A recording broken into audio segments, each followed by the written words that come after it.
Welcome to my channel.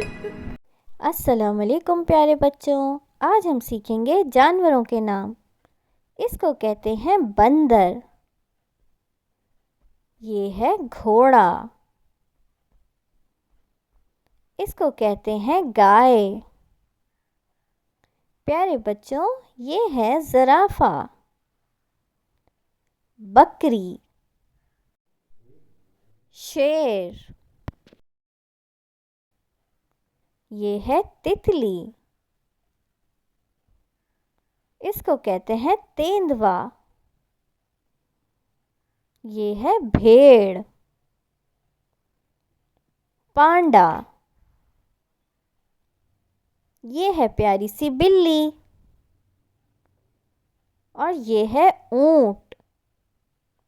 Thank you for watching. Like and subscribe.